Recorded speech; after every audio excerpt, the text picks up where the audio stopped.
Are you looking for a focused life in this noisy, distracted world? Are you looking to quit social media but have this irresistible attraction to screens which is not leaving you? Let me say this upfront.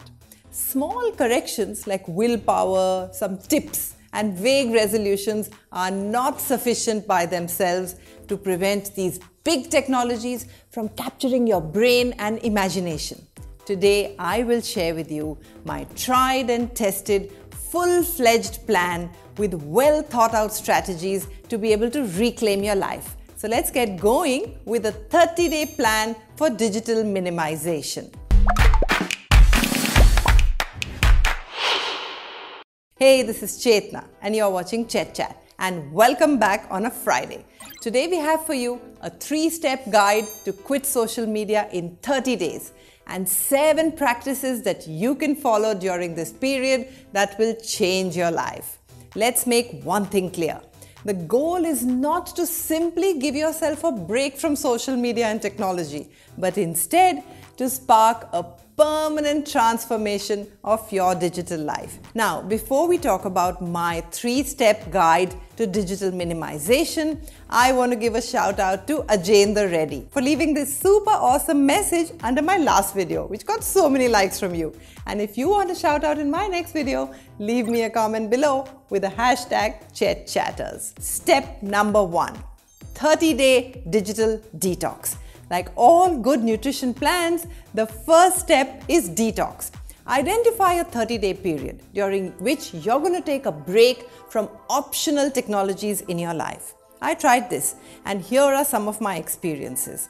The first step of this declutter process is to identify which technologies fall within the optional category. These could be apps, websites, video games, OTT platforms, and all related digital tools. This can be confusing because some of you study online or use digital tools for work. So here's the rule. Consider the technology optional unless its temporary removal would harm or significantly disrupt your study or work life. One word of caution. Don't confuse convenient with critical. Using Facebook may be a convenient way to keep in touch with your friends, but is it critical to your goals and to your growth? Take a clear 30-day break from all optional technologies. This disruption could feel very awkward, even downright impossible. But at the end, you will have a list of optional technologies with relevant operating procedures. Now, make a list, write down where you can use each one of these technologies in your daily life. Clarity in what you are allowed to do or not allowed to do during the declutter will be the key to success. Step number 2, find meaning and joy. During this 30-day break, explore and rediscover activities and behaviors that you will find satisfying and meaningful. Find out what is important to you and what you enjoy outside the world of the always-on shiny digital. Now for the 7 practices to follow during this 30-day period, which I promise will change your life. Practice number 1, spend time in solitude. Conversation enriches understanding, but solitude is the school of genius, said Edward Gibbon. Unfortunately, we have become hyper-connected. We are facing anxiety-related disorders from constantly and frantically processing messages. Try spending time alone without anyone or any technology for 10 minutes each day. Gradually increase this to 1 hour. Humans are not wired to be constantly wired. We need downtime. Practice number 2, leave your phone at home. The phone has become our vital appendage, and there are many reasons for this. FOMO is a big one. Even when we travel, maps for directions, recommendations for restaurants, and honestly, an escape from boredom. I try spending chunks of time away from my phone. I go for my morning cycling or walk without my phone. I run a quick errand and leave my phone at home. Pro tip, do not pick up your phone when you are with friends or family, having a meal or just chatting. To succeed at this strategy, We need to believe that not having our phone is not a crisis. Practice number 3, take long walks. Walking alone can give you high quality solitude. I find that walking through a tree-bound path every morning without stressing about what's going on around me helps me to come up with new ideas, to clarify open questions, and even helps me relax and get perspective.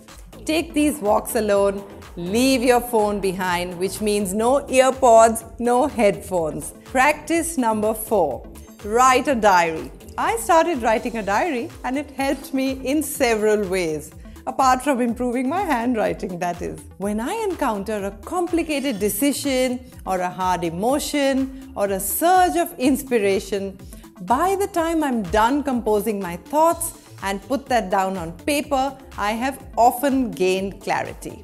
You don't even need to go back and read those pages again. The act of writing itself will yield the bulk of the benefits. Secondly, writing a letter to yourself gives you the kind of solitude you need.